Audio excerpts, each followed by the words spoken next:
Hey, my name is Maureen. I'm an artist working out of Toronto, Canada, and a member of the Imprint Collective. I'm really excited to also be a Speedball Demo Artist, and in this video, I'm going to show you a technique involving monoprinting and silkscreening. I really like this particular type of art making because it's super accessible. It's a great marriage of painting and printmaking. So if you are new to printmaking, this is a really great way to get into it. If you are an experienced printmaker, this type of monoprinting is a great way to expand your practice in a new way. And it's really actually not that hard to do. So I'm going to back up a little bit and I'm going to talk a little bit of what is a monoprint.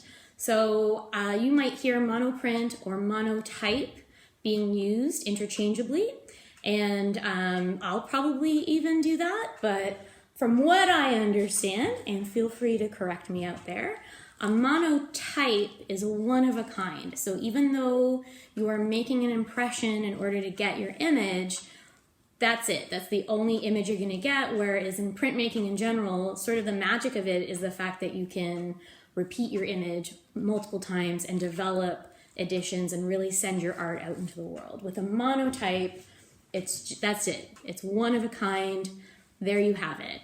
A monoprint, however, might end up still using a matrix or a stencil to create that image. It's still more or less one of a kind, but there are parts of it that are able to be reproduced or replicated.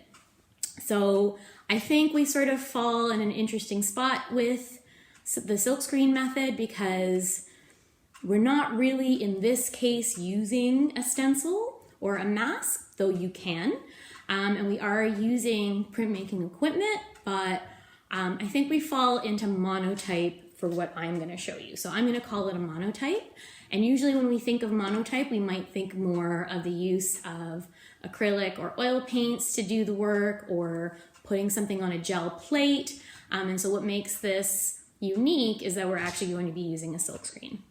So without further ado, I'm going to introduce you to some of the materials that you will need to set this up. And what's really great is that all these materials are non-toxic. So if you're at home and you have these supplies or you might need to order them online, you can feel good about doing this in your home and you're not going to be inhaling any nasty fumes.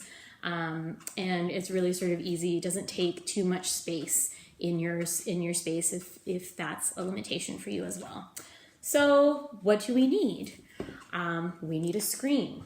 Absolutely, we need a screen. So I've pre-done an image and I'm going to get into this a little bit more in a minute, but we have our screen to start. We also need a squeegee. So that's my squeegee here, because we're going to be pulling our print since this is a silkscreen method. We're also going to need transparent base. So we can be a little bit flexible with that. So today I'm going to be using this stuff here, transparent base, but depending on what you may already have in your studio, if you have instead acrylic extender base, this also works really well to create a really dynamic image.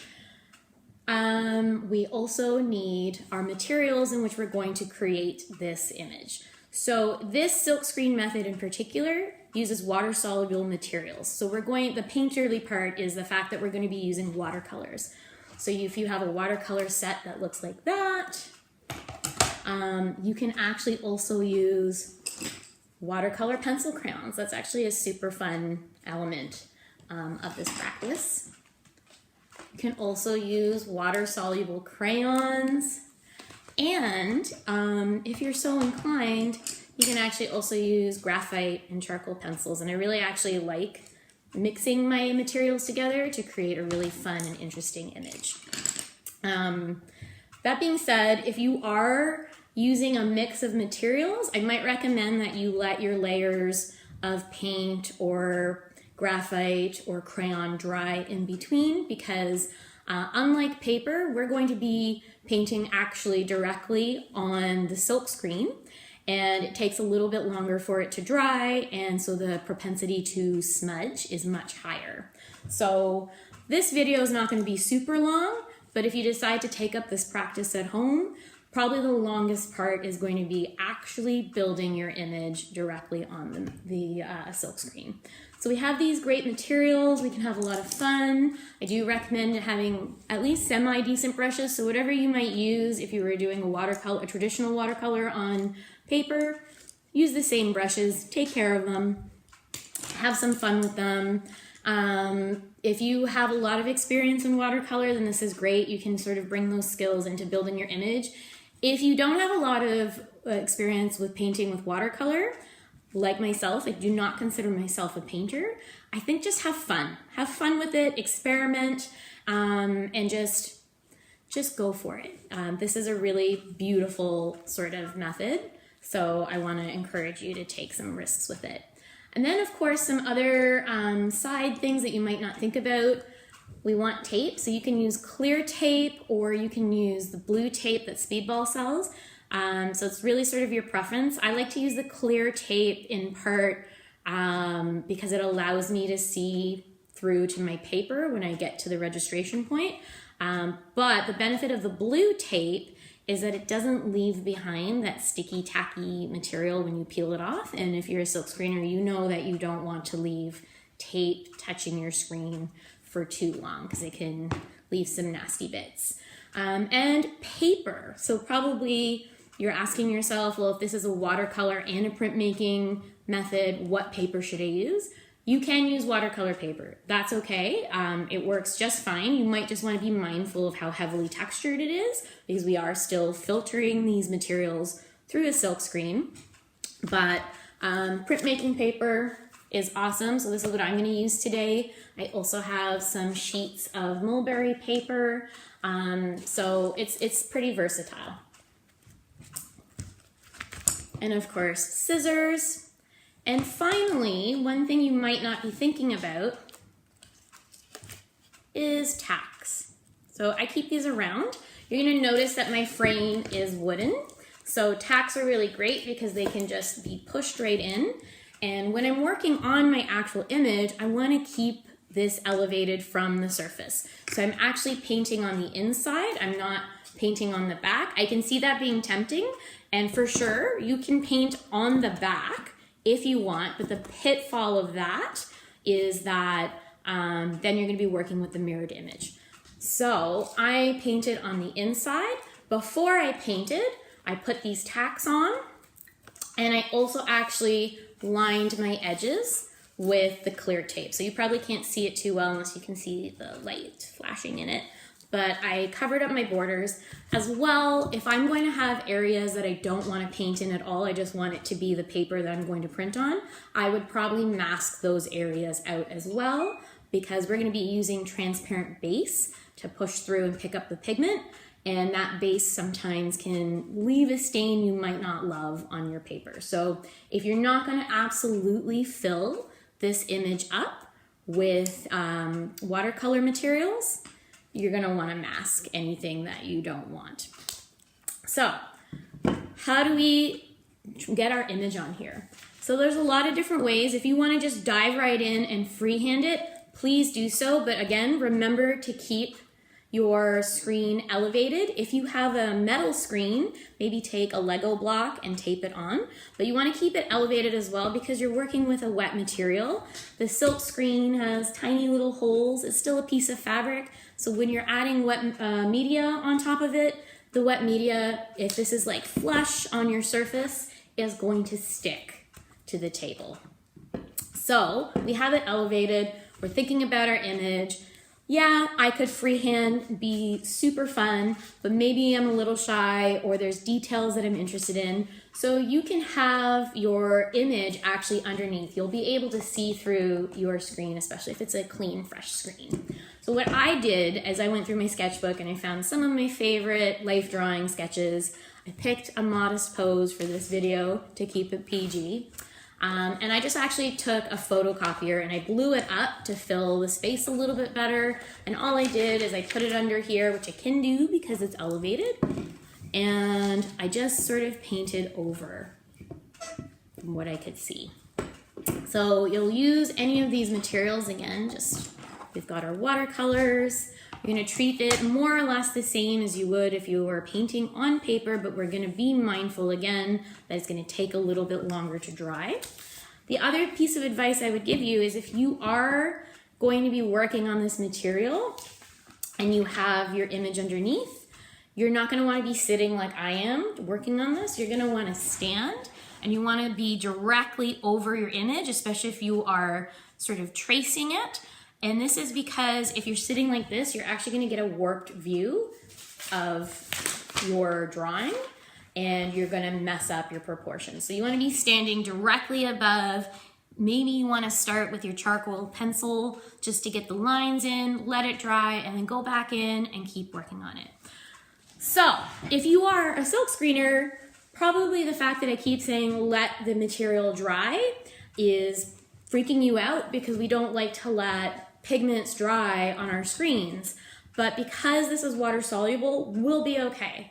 You can do this method and have the ink still be not ink, haha, we're using paint. You can still have the paint be wet, but what happens when we do our pull is that we're probably gonna see some streaking. So it's absolutely okay to take your time to work on your image, to let it dry, and to add layers if you like. It is a monoprint practice, so we might be, we might be dealing with some variables that we are unsure of when we're doing this. It is a transfer process. So things that you might want to be mindful of when you are developing your image is how the pigment is depositing. So one thing that I've been finding is if I let like a pool of pigment, not just like a nice layer, but a pool of pigment and it dries there. Sometimes when I add the transparent base and I pull it, what I find happens is that I get a resist effect. So if you don't want that resist effect, be mindful of how you're actually applying these layers. If you do want that resist effect, lean right into it. It is actually also a very beautiful thing. That being said, I'm kind of going into the unknown. I'm hoping that my image remains its integrity, but I'm also open to how this process will transform my image. I'll be honest with you, I am not always the most confident in my drawing skills, and one of the things that I love about printmaking is how it just transforms my image into something else, into something that I'm proud of and something that I love. So when it comes to this method, I also take that same framework. I have this image that I'm okay with.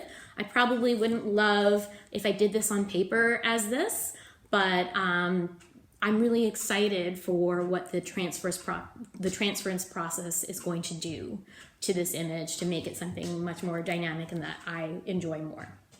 So I did pre-do my image, so this is what it looks like on the screen. Right now I've got some gold. I have done a mix of crayons, watercolor paints, charcoal, and just had some fun. I've let it dry in between layers. I've come back and I put a few more layers on top. So we're gonna see what happens. Once this is dry, please be sure to remove your pins because now we do need it to make contact with the paper. Okay.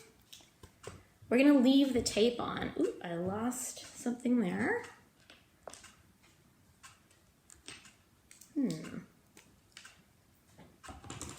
Sorry, my tack that I put under there is being a little persistent. So now I've got it flat. I'm gonna still leave the tape on because I don't necessarily want the transparent base to go in areas that I don't want to pull. So I still have my tape on. Registration can be up to you, whatever your practice is. What's nice again about the clear tape is that it allows you to see what kind of paper or where it's gonna land on the paper pretty easily. I also have these hinge clamps, so if I want a little bit more security, I can put this in, but traditional registration methods are not going to necessarily work, like if you use acetate to register your screen prints, because this is a monoprint. You're only doing it once, in theory. So I have that in there nice and secure, but again, if you don't have clamps at home, you don't technically need it. What you do need though is to make sure that your paper is ready to go before you even start all this. So make sure that it's been sized the way that you want.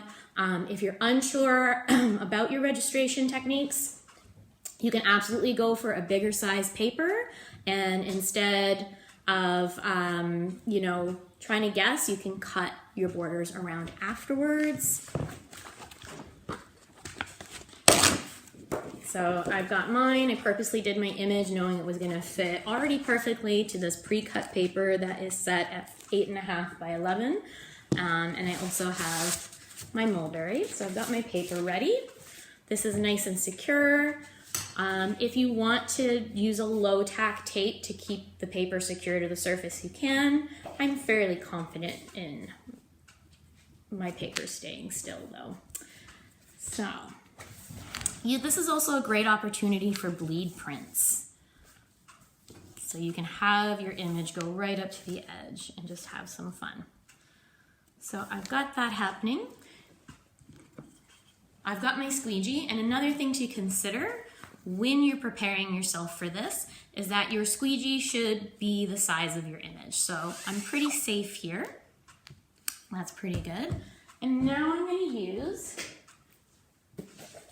my transparent base. So transparent base is a material that is used to help hold pigment in silk screening. It's used also as an additive if you want to thin out your colors. Extend your base sort of just gives you a little bit more ink if you're low, as well as has the similar properties in that it can make your colors a little bit more translucent. So we're gonna use just pure transparent base because the pigment is already on our screen. The watercolor is now going to be activated by the transparent base. So I'm gonna grab my spoon.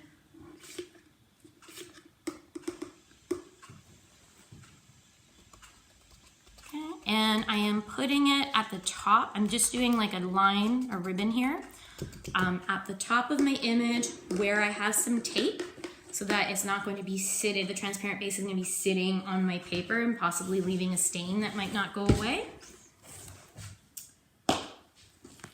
I am going, moment of truth, I'm going to take my squeegee now. I'm going to do the same thing that I do when I'm doing a regular silk screen. I'm going to pull a print.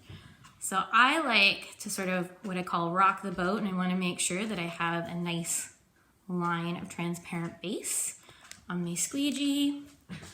And I'm just going to now bring that down. We're gonna hope that I put enough. I'm not gonna lift that up yet because I don't think I actually put enough. So let's grab a little bit more. So you definitely wanna be generous with this. And you should start to see a sort of change in the image from here. It should look wet. So what we're doing is we're reactivating all that wet water, or that dry watercolor. I'm gonna do that now. You may see some streaking happening as a result. I'm pulling it a couple times just to ensure. And you're gonna see that the transparent base is starting to take on a little bit of that color. And you're also gonna notice I'm not going back and forth. I'm always pulling in one direction. I'll put that away for now. And we're gonna see, so this is a moment of truth. We're gonna see what happened. How well did this transfer? Oh, there you go.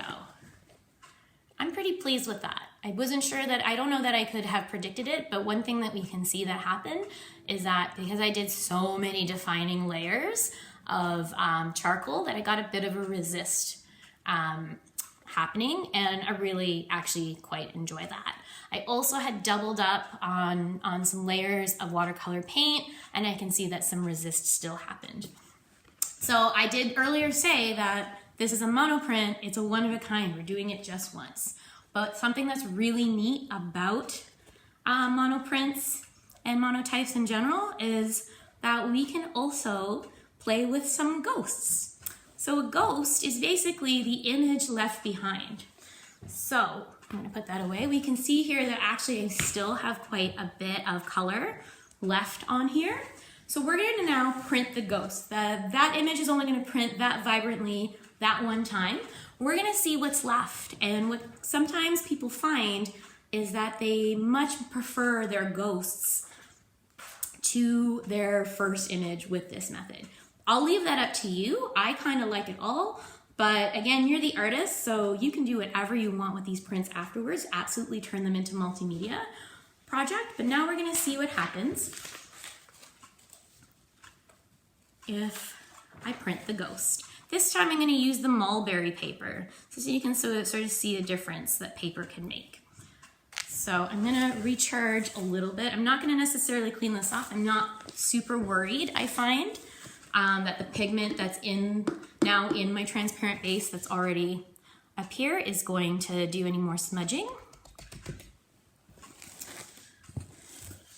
But I am gonna attempt to line up my squeegee with the colors as I found them here. So I'm gonna do this again. See what happens.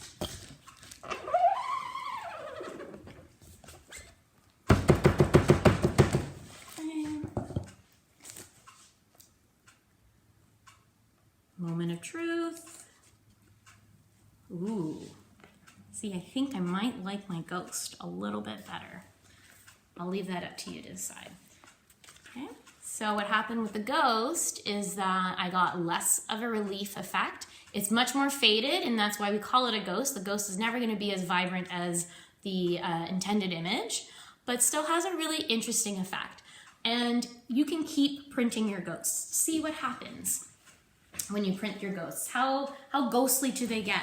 What pigments get picked up as a result? I'm gonna do it again on the mulberry because it's really nice. But I was using Arnhem on my first print, and what I've been really enjoying about the Arnhem with this process is that it doesn't really curl. So it's actually taking the process pretty well. This time I didn't add any new transparent base. I'm just using what's already here. We're gonna see what I get. How many ghosts can I print?